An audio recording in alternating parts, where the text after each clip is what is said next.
the most exciting scientific findings of the past half-century has been the discovery of widespread trophic cascades. A trophic cascade is an ecological process which starts at the top of the food chain and tumbles all the way down to the bottom. And the classic example is what happened in the Yellowstone National Park in the United States when wolves were reintroduced in 1995.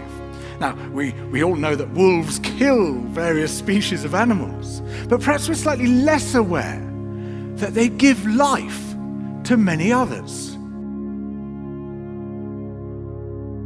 Before the wolves turned up, they'd been absent for 70 years, that the numbers of deer, because there was nothing to hunt them, had built up and built up in the Yellowstone Park, and despite efforts by humans to control them, they'd managed to reduce much of the vegetation there to almost nothing. They'd just grazed it away. But as soon as the wolves arrived, even though they were few in number, they started to have the most remarkable effects. First, of course, they killed some of the deer, but that wasn't the major thing. Much more significantly, they radically changed the behavior of the deer. The deer started avoiding certain parts of the park, the places where they could be trapped most easily, particularly the valleys and the gorges. And immediately those places started to regenerate.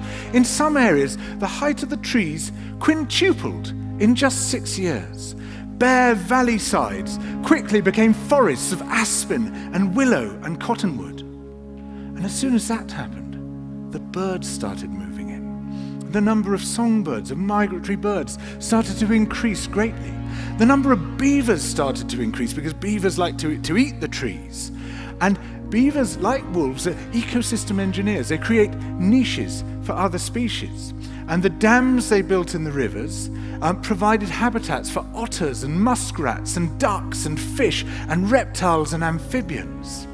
The wolves killed coyotes, and as a result of that, the number of rabbits and mice began to rise, which meant more hawks, more weasels, more foxes, more badgers. Ravens and bald eagles came down to feed on the carrion that the wolves had left. Bears fed on it too, and their population began to rise as well, partly also because there were more berries growing on the regenerating shrubs.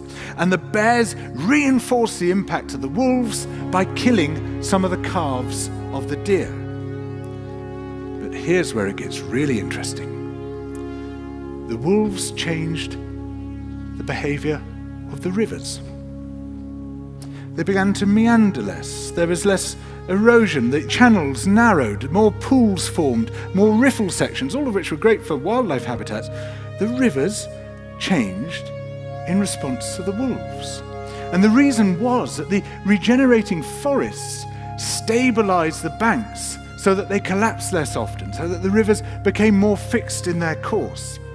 Similarly, by driving the deer out of some places and the vegetation recovering on the valley sides, there was less soil erosion because the vegetation stabilized that as well.